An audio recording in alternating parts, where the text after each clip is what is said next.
우리는 누구일까? 지금 우리가 경험하는 일상은 진짜 현실일까? 어쩌면 모든 게 환상일지 모른다. 우리가 살고 있는 이 현실은 의식이 만들어낸 정교한 착시, 일종의 홀로그램일지도 모른다. 이 주장은 얼핏 보면 허무맹랑해 보일 수 있다. 하지만 양자물리학, 뇌과학, 의식 연구 등 다양한 분야의 이론들은 이 가능성을 과학적으로 뒷받침하고 있다. 고대 철학에서도 유사한 통찰이 존재했다. 플라톤은 동굴에 갇힌 사람들이 벽에 비친 그림자만을 현실로 착각하는 이야기를 들려준다. 진짜 세계는 그 그림자를 만든 외부의 빛과 실체인데 우리는 그것을 보지 못한 채 허상을 진실이라 믿는다는 것이다. 우리가 보는 세상은 겉모습에 불과하며 그 이면에는 눈에 보이지 않는 더 깊은 질서와 흐름이 존재한다. 이것을 알아차리기 위해선 기존의 관념에서 벗어나는 깨어남이 필요하다. 최근 공개된 CIA의 게이트웨이 보고서는 이러한 깨어남의 실마리를 제공한다.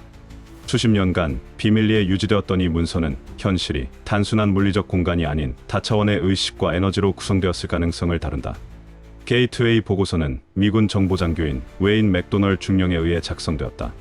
그는 인간의 뇌파를 조율해 의식을 확장시키는 방법을 과학적으로 탐구했다. 이른바 게이트웨이 프로세스라 불리는 이 훈련법은 단순한 명상이 아니다.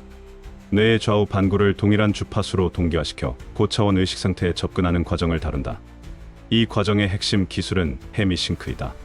헤미싱크는 양쪽 귀에 서로 다른 주파수의 음을 들려주어 뇌가 그 차이를 자동으로 보정하면서 특정 뇌파 상태로 유도하는 음영 기술이다. 예를 들어 한쪽 귀에는 100Hz, 다른 쪽 귀에는 107Hz를 들려줄 경우 뇌는 두 소리의 차이인 7Hz를 인지하게 된다. 이 차이를 따라 뇌파 활동이 자연스럽게 유도되며 특정한 의식 상태에 도달하도록 뇌가 점차 동기화되는 경향을 보인다. 이 상태는 깊은 명상이나 수면 혹은 아스트랄 상태와 유사한 의식 상태로 연결된다. 여기서 중요한 점은 뇌파가 단순한 전기적 활동이 아니라 감정과 의식 상태 전반에 깊은 영향을 준다는 사실이다. 알파파는 안정과 창의적 사고, 세타파는 직관과 무의식 탐색, 델타파는 깊은 휴식과 재생에 관여한다. 스트레스 상황에서는 베타파가 과도하게 활성화되며 이것은 불안과 긴장 상태를 유발한다. 반대로 세타파가 증가하면 명상과 유체이탈 상태에 가까운 의식이 유도될 수 있다. 따라서 뇌파의 조절은 단순한 생리 반응이 아니라 자아인식과 현실 창조 능력에 영향을 미치는 핵심 요소이다. 헤미싱크를 통해 생성된 뇌파의 동기화는 우리의 의식 에너지를 한 곳에 모은다. 이것은 마치 사방으로 퍼지는 등불이 아니라 하나로 집중된 레이저 광선처럼 강력한 집중을 가능하게 한다. 이러한 상태에 도달하면 인간은 일반적인 인식 범위를 넘어서는 체험을 하게 된다. 때로는 자아를 넘어선 인식이나 물리적 현실을 초월한 통찰까지도 얻게 된다. 게이트웨이 프로세스 훈련은 심신을 이완시키는 것에서부터 시작된다. 참가자는 자신의 걱정을 상자에 담아 잠시 내려놓는 상상을 하고 긴 숨과 함께 낮은 허밍 소리를 내며 몸 전체의 진동을 느낀다. 그 다음 단계에서는 자신이 단순한 육체를 넘어선 더 큰 존재임을 인식하고 의식을 확장하겠다는 확언을 반복한다. 나는 나의 의식을 무한히 확장할 준비가 되어 있다. 나는 물질을 넘어선 존재이다. 이와 같은 문장을 조용히 반복하며 자기 암시를 강화한다. 이것은 스스로의 의식을 보다 깊은 차원으로 열기 위한 준비 과정이다. 그러면 본격적인 헤미싱크 주파수가 흘러나오고 참가자는 그 소리에 집중하며 점차 뇌파가 동기화되는 것을 느낀다. 이 상태를 포커스 10이라고 부르는데 몸은 잠든 듯하지만 의식은 또렷하게 깨어있는 상태이다. 포커스 12단계에 이르면 의식이 마치 아무런 경계 없이 확장되어 나가는 듯한 느낌이 들기 시작한다. 이때 떠오르는 이미지나 감정, 직관은 단순한 상상이 아니라 무의식과 연결된 통찰일 수 있다. 참가자 중 일부는 자신이 몰입한 주제나 고민과 관련된 상징적인 이미지나 장면을 떠올리고 이를 통해 직관적인 해답을 얻는 경험을 하기도 한다. 이것은 마치 흩어진 퍼즐 조각들이 한순간에 제자리를 찾는 것처럼 억지로 고민해도 해결되지 않던 문제들이 직관적으로 명료해지는 순간을 만들어낸다. 포커스 12에서 실행되는 주요 훈련 중 하나는 패턴 기법이다. 이것이 현실에서 이루고자 하는 장면을 마치 이미 실현된 것처럼 그려보는 시각화 훈련이다.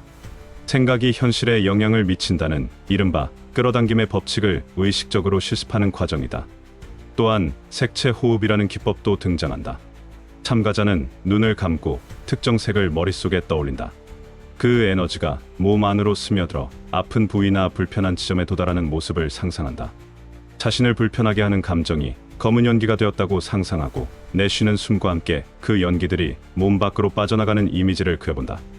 이러한 상상은 단순한 이미지가 아니라 실제로 신체의 긍정적인 반응을 유도할 수 있다.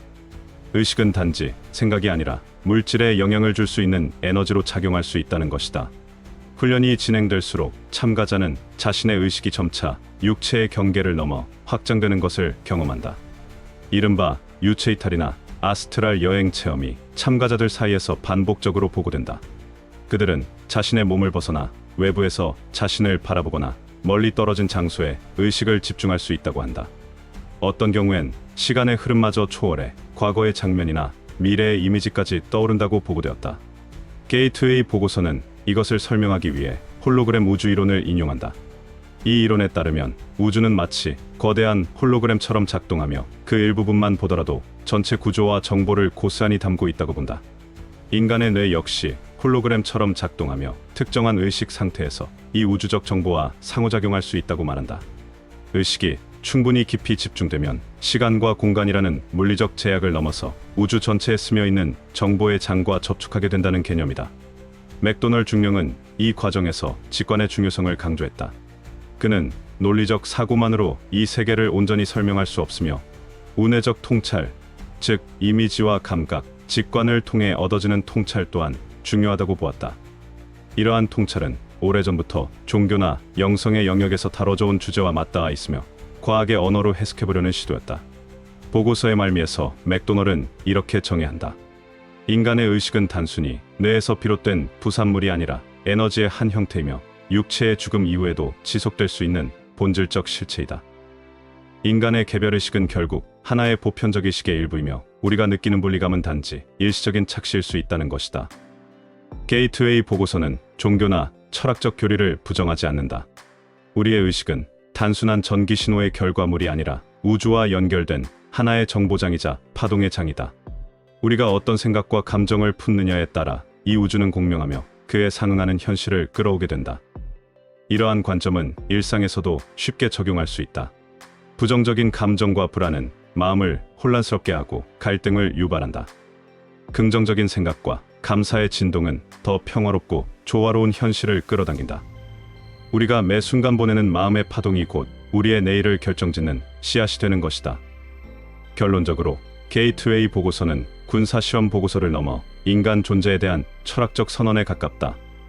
우리의 의식은 단순한 인지 기능이 아닌 현실을 창조하는 근원적 힘이다.